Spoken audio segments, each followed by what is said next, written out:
81세 액션 배우 해리슨 포드가 한국 복지에 던진 화두. 민병선 에디터. 극장가의 할배 액션 열풍이 뜨겁다. 지난달 28일 개봉한 인디아나 존스. 운명의 다이얼을 보면 입이 떡 벌어진다.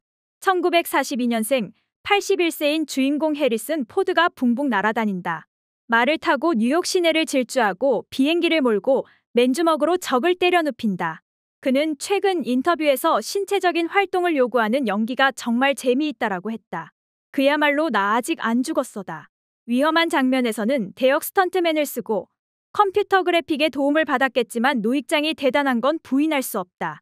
12일 개봉하는 미션 임파서블 7에 톰 크루즈도 환갑의 액션 연기를 직접 한다. 하지만 포드에 비하면 아직 애기다. 이 배우들이 아직도 현업에서 주인공으로 활약하는 게 경이롭게 느껴진다. 나이를 잊고 일하겠다는 이들이 또 있다. 현재 노사 임단협을 벌이고 있는 현대자동차 노조원들이다. 이들의 요구 조건은 상여금 지급과 함께 정년 연장이다. 만 60세인 정년을 만 64세까지 연장하겠다는 안을 가지고 사측과 협상을 벌이고 있다.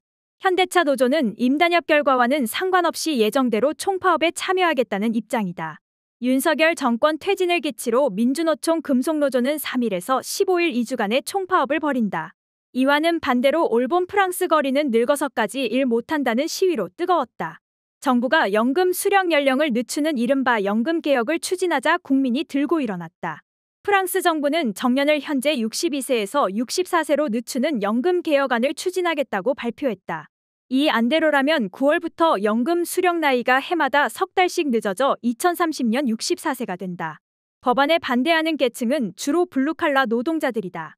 이들은 일찍 일을 시작해 빠르면 50대에 은퇴해 연금을 받으며 생활하려 하는데 법 개정으로 연금 받을 때까지 대기하는 시간이 늘어나기 때문이다.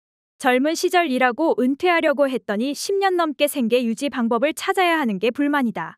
이런 와중에 연금과 관련된 우울한 뉴스가 나왔다.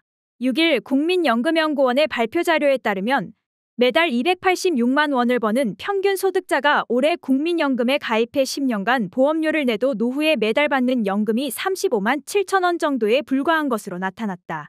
국민연금만으로는 노후를 대비할 수 없다는 뜻이다. 해리슨 포드처럼 튼튼한 몸을 가지면 좋겠지만 불행히도 대부분의 노년은 그렇지 않다. 그럼에도 한국 노동자들이 정년 연장을 통해 오래 일하고 싶은 이유는 뭘까? 아무도 국가가 내 노후를 책임져주지 않는다는 불안감 때문일 것이다. 실제로 우리나라는 국내 총생산 대비 공공사회복지 지출 규모가 경제협력개발기구 꼴찌 수준이다. 국회 예산정책처의 자료를 보면 지난해 우리의 공공복지 지출은 GDP 대비 14.8%로 OECD 38개 회원국 중 34위였다. 우리보다 순위가 낮은 국가는 멕시코, 칠레, 터키 등 3곳에 그쳤다. 프랑스의 GDP 대비 지출 비율이 가장 높았다. 이어 핀란드, 벨기에, 덴마크, 이탈리아, 오스트리아, 독일 등이 상위권에 올랐다. 공공사회복지 지출은 노인, 가족, 근로무능력자, 보건, 실업 등 9개 분야에 대한 공적 지출을 포함한다. 이 중 노인 영역 지출에서는 일본이 45.1%로 가장 높고 프랑스, 스웨덴, 덴마크 등이 뒤를 따른다. 일본의 노인 지출이 많은 것은 초고령화 때문이다. 한국은 복지 지출에 대한 조세와 사회보장기여금 등 국민부담률이 26.7%다. 대표적인 저부담 저복지 국가다. 적게 내고 적게 받는 각자 도생의 사회인 셈이다. 사회복지 지출 비율 1위인 프랑스는 국민부담률도 46.1%로 대표적인 고부담 고복지 국가다. 국가가 세금을 많이 걷어 노인과 빈곤층에 쓰고 있다. 우리도 복지 선진국이 되려면 증세가 필요한 이유다. 그런데도 현 정권은 부자 감세만 하고 있다. 노인으로 좁혀보면 복지 문제는 더 심각하다. 우리의 노인 빈곤율은 여전히 심각하다. 국민연금공단의 자료에 따르면 2020년에는 38.97%로 2011년 49.18%에서 10년 사이 10.21%포인트 낮아졌다. 하지만 여전히 OECD 최하위권이다. 노인의 소득 중 노동소득이 차지하는 비중이 다른 나라에 비해 유독 큰 점이 눈에 띈다.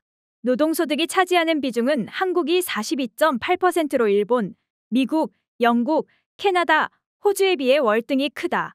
반면 공적연금 소득은 29.7%로 일본, 미국, 영국, 캐나다, 호주의 절반 이하다. 일하지 않으면 바로 가난해진다는 뜻이다. 해리슨 포드처럼 여든 나이에도 왕성하게 일하는 것도 좋지만 젊은 시절 열심히 일하고 안정된 노후를 국가가 책임져준다면 더 좋다. 세계 경제 강국으로 도약한 한국이 유독 복지에서는 언제까지 꼴찌를 할 것인가?